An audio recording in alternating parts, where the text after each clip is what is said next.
Guys, this week Ian Wright published a tweet or a series of messages on Instagram he'd received, and I was kind of wrestling with this. Was it the right thing to do, or did he give this guy notoriety, make him a minor celebrity? I think it was the right thing to do, D, because the issue's never going to go away. Ironically, we're in the greatest crisis that the world has seen for X amount of time, and the issue still raises its ugly head. I think it was the right thing to do with Ian's profile. You used the word flush out. That's what he did. And listen, we see it, don't you? When football's on, it says, well, listen, if you hear of anything that's racially motivated, etc., report it. And that's what he's done. He's done it in a very different way to maybe kick it out would suggest it should be done in terms of, text the seat number of the person that you've heard say what you've said. But he's got the job done because we're talking about it. The person has been flushed out. And anybody else that might consider doing something similar, whether it be to someone of Ian's profile or not, might just have to think again. The battle hasn't been won, by the way, with what Ian's done. But it's got the discussion there again. The person has been flushed out. And all of those that feel that they can do that when football returns or doesn't, because ironically it's happened when there's no football, might have to think 2 or 3 times. But Rodney, what about the players who don't have Ian Wright's profile? What about the ones who have put the abuse received? They should still report it and hopefully put some trust in the system, which hasn't always backed them. I mean, listen, it doesn't matter whether it be someone playing at a lower league level or Ian Wright. The problem is still the problem. What we have, though, with the Ian Wright scenario is that it has received lots of column inches, for the want of a better term. The person has been flushed out. And as I said, it's hopefully a deterrent, and sadly it won't be, but it may be a deterrent to some of those that feel that they can be abusing people, whether they have played football at a high level or not. Troy, you've been arguing or leading the fight against this for a long time. What's your thoughts? Absolutely correct in the manner in which he did it. You know, these people that still feel that they can go and DM whoever it may be and use the most discriminatory of language, and I'm being very kind here because we've just had a discussion about how Danny Rose has approached his language to try and flush out a celebrity, let's say, to then, you know, engage in this kind of conversation. Absolutely done it in the right way. I know it would have taken a lot for Wrighty to actually put that on there. You know, the lad, and he is a lad, you know, he's not a man, he's a lad, has been flushed out. I think he would have handed himself in, not voluntarily. The news reports are, you know, he handed himself in voluntarily into the police. I reckon he might have been by the scruff of his neck. I definitely know as a member of my family, it would have been by the scruff of his neck, left at the car, push through the police door and say, tell them what you have done. You know, so his excuse is that he was hacked, you know, that good old excuse that I've been hacked. And it wasn't me that did it, but the kind of language that was used, the references towards death for his family, the references towards using the virus to kill his, come on now, you know, it's absolutely disgraceful, but it's another show of how these platforms allow the freedom of speech to fly through our airwaves unchallenged. And yes, there is a right. You've had abuse yourself, haven't you? Yeah, I've had abuse. I continue to. I don't generally dip into my DMs anymore because I just think it's pointless. But you know, I had a lad of 15 years of age who just put the words "die" after I posted something about Blacks Out 18 months ago, and he just put "die." And you know what? I toyed with it for a couple of hours, and then I posted it on my Twitter platform. Within minutes, they found his address, they found his school, they found his school report, they found his mum and dad on Facebook. And these are people who generally care. And they sent it all to me. Troy, this is him, this is who he is. I'm sure people will be proud of him. I'm sure his school will be proud of him. And do you know what? At 10 o'clock that evening, I got a DM from his dad. Can't believe that he sent it to you. We've taken away all his privileges. We you know, he won't be able to use his phone. And you know what, for me, he's 15. He's not innocent or ignorant, but ultimately he's now at the responsibility of his parents. I don't know where he lives. I don't know where he is. And ultimately, if they deal with him and there's a little bit of remorse on it, then that's the way to do it. That's for me anyway, personally. Let's call people out for what they're doing and the way that they're describing us and the color of our skin, and then delving in. Everyone knows here. You talk about my family, it's all over. Yeah. You hit me. All right. You talk about my family. No, it's all over. And people are talking about death at this period of time. D, I could go on, but the other guys, Lyle would be. I know Lyle has got quite a lot, so quite important to hear from him. 100%, Eric, because at the end of the day, it has to be seen. It has to be known that this is still going on. Like, Ian Wright don't even play football anymore, and he's still getting racially abused for effectively being good at his job 15 years ago, however long ago it was. How can that be right? But on the other side of it, it's not just racial abuse. It came out a week ago that Ted Smith from Southend, the goalkeeper, has retired because of social media abuse and the pressure put on him from social media. 24 years of age.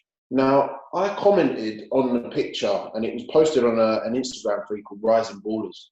And I commented on it and said, it's so sad that at some point they will realise that footballers are just human too.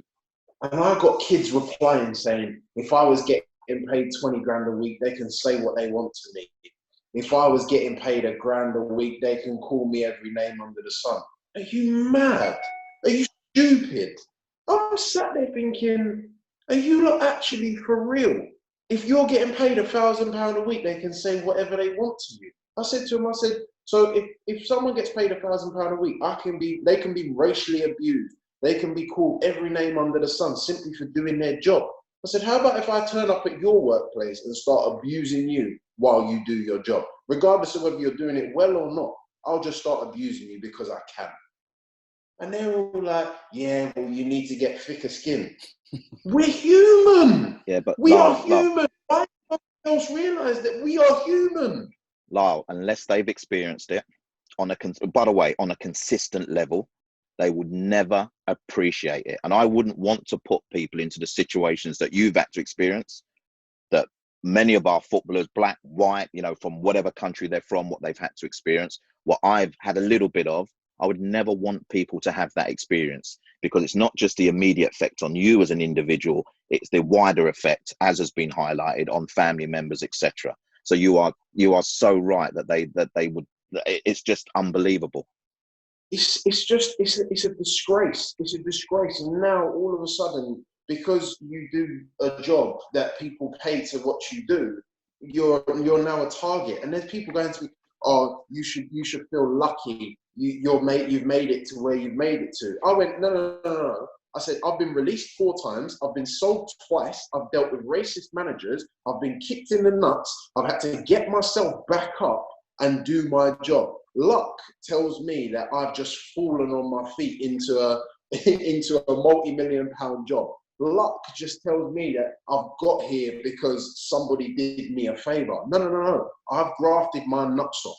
I've been to non-league. I've come back. I've been released. I've won at Wembley twice. I've scored at Wembley. And that's through my own hard work and dedication and my family's backing. Don't tell me I'm lucky, because I'm not lucky. I didn't just fall into football.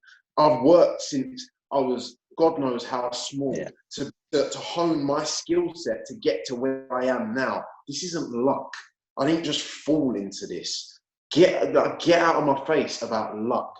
Oh, well, I'm 17 and I want to be a footballer. But how much do you want to be a footballer? Do you want to be a footballer, or do you want a footballer's lifestyle? Because that's the difference.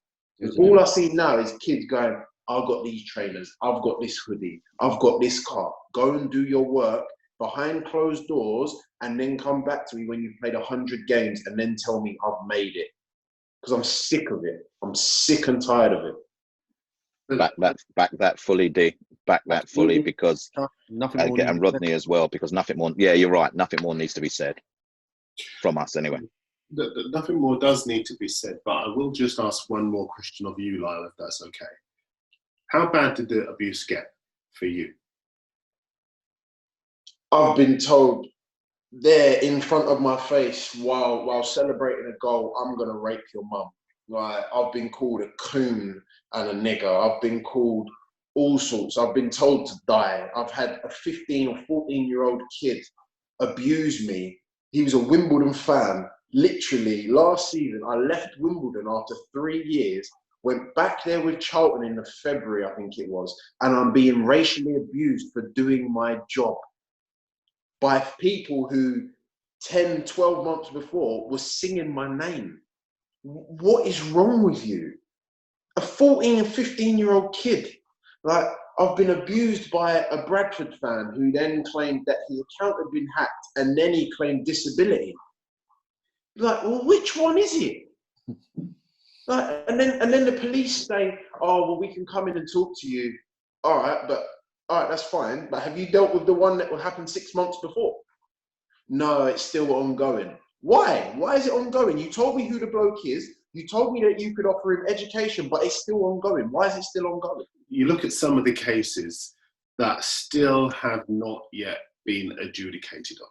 You look at some of the cases where people do the right thing, as you were saying, Rodney, they come out, they speak, and yet they're 6 months down the line, they don't know what's happening with it. Had the Leeds goalkeeper who had racially, he was found guilty of racially abusing one of your former teammates. Yes. And that took an age to adjudicate on. You can understand why black players decide. Do you know what it is, D? And you're absolutely right. And listening to Lyle, I mean, I know Lyle's story, but to hear it with that passion, again, always sort of like has a little dagger in the heart. I work for the Voice newspaper, right? And for the best part of 40 years, these are the types of challenges, not just in sport, but in the NHS, Right. do you understand? In every facet of life, this is why the Voice was brought about, to try and bring some sort of balance. And here we are in 2020, almost 2021, the way the days are really flying by at the moment, right? And we're still dealing with the same issues. And as a community, we're still saying, what's happening? Who's really taking this thing seriously? And the answer is still a ... It's not being taken seriously enough, you know? So the fact that that young person abused Ian Wright when there's no football on just really underpins the problems that the game has had and will continue to have once the pandemic is over. And that is truly sad. Yes, it will bring certain people and certain races and communities together. I have no doubt about that. But essentially, the problem will still be the same. Have you read abuse on social media, Rodney? He hides behind a profile. Well, how can you? He hides behind a profile. People don't know who he is. It has happened to me. I try not to read too much about it now, but it won't ever stop me. It's a bit like Lyle. It won't ever stop me because I know what I'm about. And, you know, when things get really difficult in this area, do you know what? And everybody said it. You just revert to your family and friends because those are the ones that know you. Do you know what I mean? People are making judgments about you for one reason only, the colour of your skin. How sad is that? Do you know, Darren, sorry, because it wouldn't be right if I let this go. You know, this is my daily, day-to-day work, you know, and Lara, when did I interviewed you, 2 years ago now, was it? Probably, was about nearly 2 years ago, wasn't it? I came up. A little bit less than that. It was... yeah. Yeah, it was a little bit less than that. It was a little bit less than that, 18 months ago, but something like that. Yeah, so we've known each other just over a year, and the way Lyle said it just then was the way he said it to me, you know, the first time we met. And every time I hear the story, there's a little bit of me that, you know what I mean? Right. And you're absolutely right. The Cyrus Christie story, the Theo Robinson story that I've been involved in those two. Lyle, you know, and I think guys, you'll know, the Jonathan Lecco situation absolutely hurt me. Made me question whether it was right for me to still be in the industry because I felt let down, you know. And it's Max Lowe at Derby County. Those stories where they don't have the prominence and profile of a Ian Wright, like we said, but also of the Premier League player. So it won't be the back page news, you know. it's those ones that I continue to battle with and try and add some value for. And every time that I don't get to add that value, it hurts me. You know, like you said, 6 months down the line, 7 months down the line, players are still saying, is there any chance that this thing can just be put to bed? You know, I don't want the police communicating with me every single moment, because I've got a career to concentrate on. And now that's the stage where you think, what is it worth it? And I would understand any player that says, you know what, Troy, thanks very much, but I'm just going to go down this route because it's pointless. Well, you know, it's pointless. Jonathan did say that, Troy. Are you hoping that it'll change his mind and that he would report it? Not necessarily. Not necessarily. He has to do what's right for Jonathan Lecker. I would hope it wouldn't happen to him again, but I can't sit here and say that it wouldn't. I'd still try and do the same procedure, you know, that I did in the past. But if he said, nah, Troy, no chance. I'm not going to have him up. Lyle said to me, Troy, I'll never do it again. Because ultimately I'm fed up of I'm fed up of it anyway, but 2, nothing ever gets done. What am I going to do? Am I going to grab Lyle by the neck? By the time I did that, he'll grab me by the neck. I'm on the floor. It's all over. So, you know, we'll leave that one alone. The players have to do it in their own way. And like I said, they all have platforms now where they can do it, by the way. You know, they'll do it their way. I just think that we need to be, almost come full circle, but we need to be in a place where everyone, all of us, whether we play, whether we don't play, whether you're watching this and you're a player at whatever level, if it happens to you, show the world what's happened, show the world what's being said, tell the world what's being said, because we've kind of put up with it for way too long now. Yeah, we put up with it for way too long. 5 minutes is too long, let alone years and years and years. And I can't see racism going anywhere. It comes back. It comes in cycles. It's pathetic and it's sad to say, but it comes in cycles, and it will come back again in the next 18 months, and we'll have a big furore about it, and then it will disappear. Like, did you agree with what Jonathan said when he said, look, that's it, I'm not going to bother again? I understand what he said, because so I was playing for Wimbledon in League Two, and I was racially abused by the York goalkeeper. And it was, I think it was about 11 months before it actually was dealt with, as in we had the court case at Wembley. And it actually got to the point where I could barely even remember what had happened. But so they said to me, have a look over your statement again. And I read my statement, and then it all came back to me. And he was found guilty of racially abusing me and was given 6 games and whatever the fine was, I can't remember, and told that he had to have mandatory education. And it was mad. The process was crazy. But then last year, we're playing against Luton. We're beating Luton 3-1 at home. Now, I've scored twice, and I'm doing me. I'm showboating. We're beating the team top of the league. They've been unbeaten in 29 games or whatever it was. I'm showboating. I'm having fun. I'm having a really good game. At the end of the game, I get pulled and said, Lyle, you need to come and speak to the referee. You've been accused of racially abusing the left back, Alan Sheehan. He says you called him a pikey cunt or something like that. I went, what? I went, are you mad? I said, 2 weeks ago, I was racially, or 4 weeks ago, I was racially abused by a Wimbledon fan, and I'm dealing with that with the police right now. Why am I going to come out when I'm, at the moment, at Charlton, I am the figurehead of racism in football? Why am I going to come out and call him a pikey cunt? I said, I'm not going to say that. I said, that's not even in my vocabulary. I might call him a cunt, but I'm not going to call him a pikey because I know where that would lead. So why would I do that?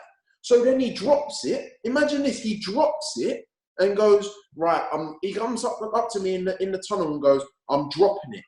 What the Who fuck said do you that? mean you're dropping it? Who Alan said that, Lyle? said, I'm dropping it. I said, what do you mean you're dropping it? How can you drop it if I've called you that? I said, how can you even say that I've called you that? So I'm there fuming, literally like seething.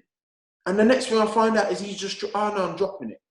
If I've racially abused you, you don't drop it. It doesn't get dropped.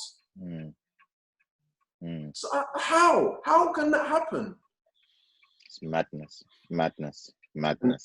So basically, it's your showboating.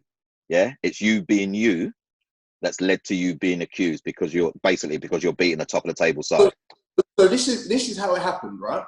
I'm showboating and I've nutmegged him, right? And I've managed to get a throw in or a corner or something. I'm just pissing about. You've seen me when I'm doing it. I'm pissing about. And he's booted me. So I've turned around and laughed in his face and I've gone, go and do it again, see what I do. And it's from that he's turned around and said, he's racially abused me. Now, if we went to the court case, as I did before at Wembley, I wouldn't really know what to say because I didn't say it. So what do I do? Well, I didn't say it. Well, what did you say? I don't know what I said, but I know racially abusing. So all of a sudden, well, he said he doesn't know. If he hasn't got a good enough answer, he must be guilty. Yeah. All of a sudden, I'm guilty of racially abusing someone 6 weeks after I've just come out and said racially abusing this person and that person is wrong and blah, blah, blah, and been all over all of the national newspapers saying this has happened to me and it's a disgrace and I can't believe it's still happening. I'm then the one who's racially abused someone because simply for showboating. It's crazy. Absolutely crazy. Disgraceful. We're coming to the end of this show, and I know that I want to ask Lyle about his contract. Yeah, I didn't realise that you had a contract. 11 goals in 22 games. I said right at the start of the show. But did you decide not to sign a new deal, or what's the situation with you now? So, do you know what? I hope Charlton fans see this. I really do, and I will do all I can to promote this to those fans because this would be something that they're very interested in. And this story hasn't come out. So I was subject to a £4 million bid in last summer on deadline day from Brentford, and basically was told that everything was done. The clubs had said that they would accept that amount, and then for whatever reason, the plug was pulled on it. So I went back to Charlton. I had a conversation with the manager, and I had a conversation with the head of recruitment. And the next day, I scored against Stoke. So, that was a Thursday. On the Saturday, I scored against Stoke. Carried on. To me, I was just doing my job. At the end of the day, the move hadn't happened. I could have sulked about it. I could have bitched and moaned, but I would have been the only one that lost out in regard. So I got on with my job. I went about scoring goals. I scored 5 in 6, went away on international duty and got injured. Now, I think it would have been October, Roland Duchâtelet was still the owner of the football club, and he offered me a contract. Now, the contract he offered me, if he'd have offered it to me in the summer, I'd have signed it without hesitation. But basically, in the summer when the conversation was had, his message to me was, well, you have a 50% rise in wages for being promoted, so that is your reward for getting promoted and scoring 25 goals the year before. So I was like, no, because that's not right, because I would, no disrespect, and a lot of people won't know this, but I would still have earned more money at Sunderland in League One than I'm on right now. So Roland offered me a new contract in September, I think it was, or October. And we said, if you'd have offered that in the summer, we'd have signed it, not a problem. But now, with me having scored 5 and 6 and proven I can play at this level, this is my value. So he said, okay, that's fine. That's not a problem. We'll take your contract offer back, and we might have a conversation at some point later in the season. Fine, not a problem. I'm going to go about doing my job and trying to get fit. I will get back and I will continue scoring goals when I am fit. So then Roland sold the club. So Southall turns up. He offered me less than Roland had offered me. And then turned around in the press and said, we've offered Lyle a contract, he's rejected it, so we've rescinded it. Why would I possibly sign that?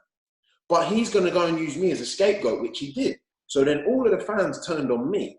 But that's just anger because every fan thinks their football club is the best club in the world. And I get that.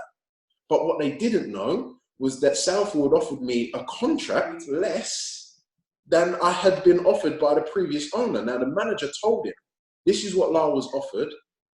Why would he possibly sign that contract? And he said, don't worry, Lee, we'll get him to sign it. No, you won't. you won't, because I know my value. So, okay, continue. They then had, there was a conversation and they could have taken a massive sum of money. Now, bear in mind, I was on a free. They could have taken more than £3 million in January for me. They didn't do it. Okay, fine. I'll get on with my job. I'll continue doing my job because I'm a professional at the end of the day and I want to score goals. And I don't want any bad blood between Charlton Athletic fans and me, because we've been through a lot in 2 years, 18 months, whatever you want to call it. So I was like, all right, cool. I'll get on with my job. Not a problem. So then coronavirus turns up. Everything gets shut down. So now there is no conversation between the football club and me over extending my contract. My agent is doing his job in the best way he can do it.